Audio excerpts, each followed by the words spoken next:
Assalamualaikum warahmatullahi wabarakatuh. Hamdan wa syukran lillah, wassalatu wassalamu ala rasulillah wa ala alihi wa sahbihi wa mawala, amma ba'dah. Hadirin pemirsa ABTV dimanapun Anda berada, dalam hadis riwayat Tirmidzi disebutkan, segala urusan adalah Islam dan tiangnya adalah sholat. Kalau bapak dan ibu ditawari uang, pilih 1 juta apa 27 juta? Padahal keduanya diberikan dengan cuma-cuma. Saya sangat yakin bapak ibu semua pasti akan memilih yang 27 juta. Kenapa? Karena nominalnya lebih besar, lebih gede. Lantas hadirin, itu juga termasuk di dalam sholat berjamaah. Kalau sholat sendiri, pahalanya hanya 1 derajat. Sedangkan ketika kita sholat berjamaah, pahalanya 27 derajat. Lantas, mengapa banyak orang yang masih enggan untuk berangkat ke masjid untuk melaksanakan sholat jamaah hadirin? Jawabannya adalah karena malas. Malas atas diri kita sendiri untuk berangkat ke masjid menjalankan ibadah sholat berjamaah. Hadirin yang berbahagia, padahal sejatinya kita hidup di dunia ini untuk beribadah. Kita bekerja untuk menunggu waktu sholat selanjutnya, waktu sholat selanjutnya, dan waktu sholat selanjutnya.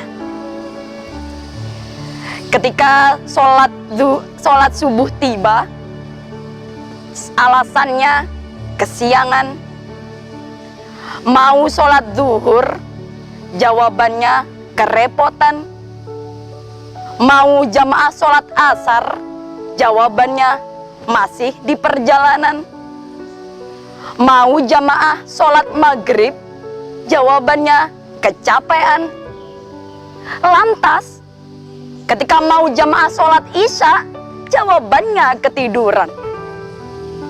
Lantas hadirin, waktu mana yang kita dapat sholat berjamaah? Hadirin yang berbahagia,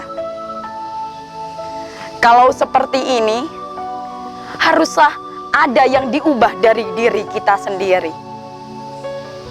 Kenapa harus malas? Kenapa enggan berangkat ke masjid? Padahal pahalanya kita tahu begitu banyak. Man sholal fajrof fi jamaah faka'annama qoma kullah. Barang siapa yang menjalankan sholat subuh secara berjamaah, maka pahalanya sama dengan menjalankan sholat ketika malam sepanjang malam itu secara terus-menerus. Lantas pertanyaannya, apakah kita sanggup dalam semalam itu kita selalu sholat terus, sholat lagi, capek lagi, dan lain sebagainya? Maka dengan pahala sholat berjamaah, sama-sama sholatnya, sama-sama sujudnya, sama-sama waktunya, sama-sama centak-centuknya, mari kita gunakan waktu kita untuk berangkat ke masjid, memakmurkan masjid, menghidupkan masjid untuk mendirikan sholat berjamaah. Hadirin yang berbahagia, kalau kita melihat orang-orang yang berangkat berjamaah, ada bapak menggandeng anaknya, "Nak, ayo kita sholat berjamaah." Begitu sejuk di hati ini. Ada ibu mengajak anaknya, "Nak, sudah adzan, waktunya sholat.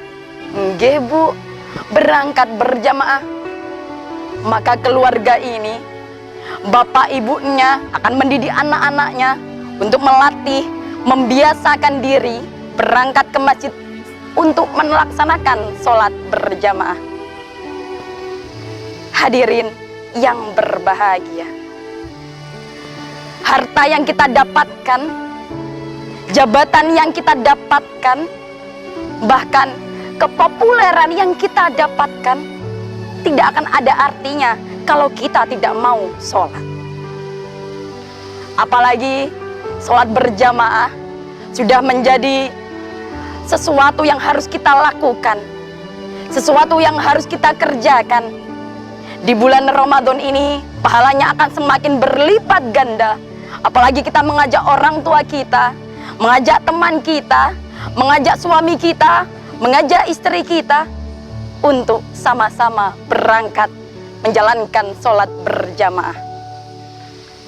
Bahkan di musola-musola terdekat, di masjid-masjid terdekat, sudah banyak yang menggunakan Al-Quran 30 juz bahkan untuk melaksanakan sholat berjamaah.